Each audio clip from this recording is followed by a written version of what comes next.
Totoo ba yun, Nina? May nabangga ka? Yes po, tita. Ganyan din kasi nangyari kay tatay na aksidente siya. Yung kinamatay niya.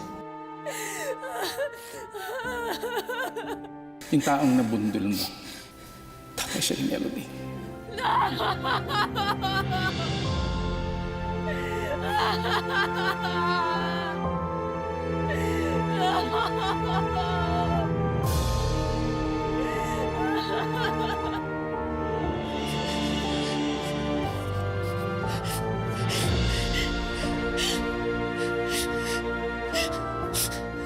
Kayo po raw po yung tinakbuhan nung down na down po siya.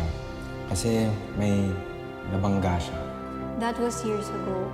I was just learning how to drive po. Na-aksidente ang tatay mo.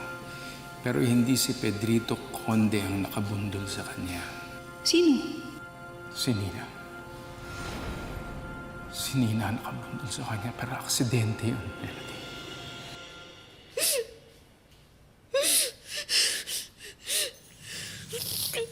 Ito naman ang ulat ng panahon. May parating na bagyo sa Melody's Area of Responsibility. At papangalanan natin ang bagyong itong Glendy.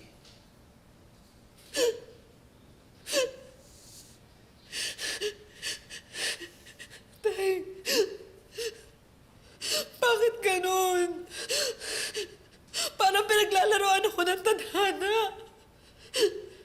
Kasi kung kailan nahanap ko na yung taong totoong magmamahal sa akin, saka ko pa nalaman na may kinalaman pala si Nina sa pagkamatay ninyo.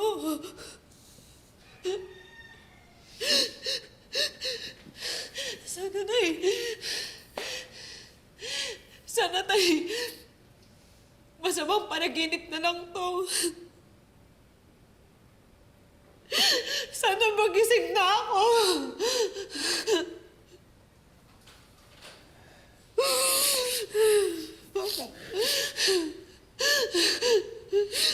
Anak, lahat ng relasyon ay dumadaan sa matinding pagsubok.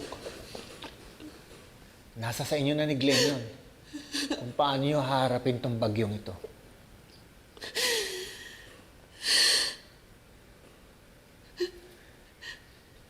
Tay, mahal ko si Glenn. Lalong-lalo na yung mga anak niya. Pero tay, mahal na mahal ko kayo. Kaya gusto kong bigyan ng katarungan ng pagkamatay ninyo. Pero tay, paano ko gagawin yun? Paano ko gagawin ko yun?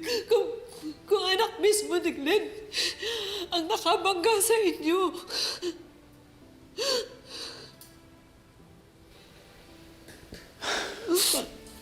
Anak, lahat ng problema sa relasyon, parang bagyo lang rin yan. Kusang dumarating, pero umaalis din.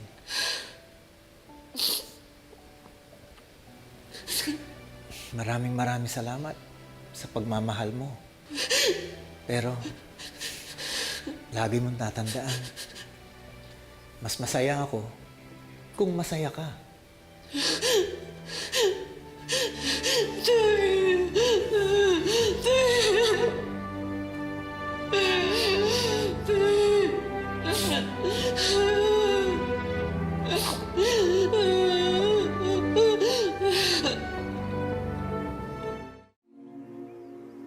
Sir, This is the third resignation letter from a member of your cabinet. May distansya na sila sa akin. Tulad ng ginawa ni Luis Prado. Nasangkot lang ako sa kontrobersya, iniwanan na nila ako sa ere. I believe that this is the right time to address the nation. I strongly advise you to answer all the speculations na binabato po sa inyo. Kasi sir, the longer you wait and stay quiet, the more that it will affect poorly your trust rating, sir. Yesi, please tawagan mo si Attorney Gonzalez. I'd like to know other options for Nina. The public deserves to know the truth, but I want to give Nina protection for her welfare. Right away, sir. Please excuse me. Thank you, Yesi.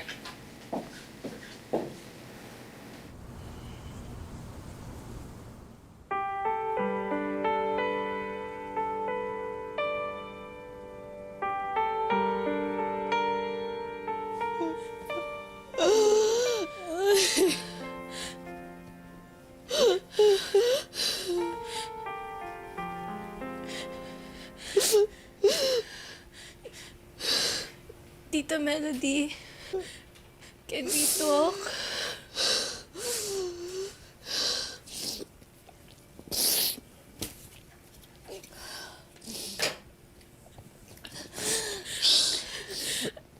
I'm really sorry.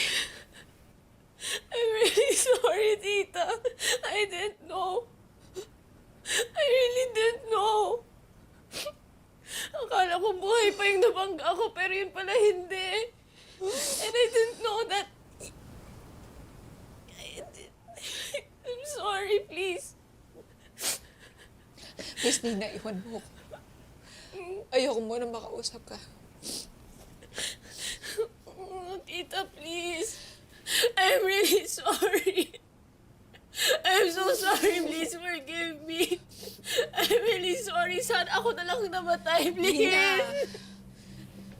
Nina, iwanan mo muna ako, please. Tita, I'm really sorry.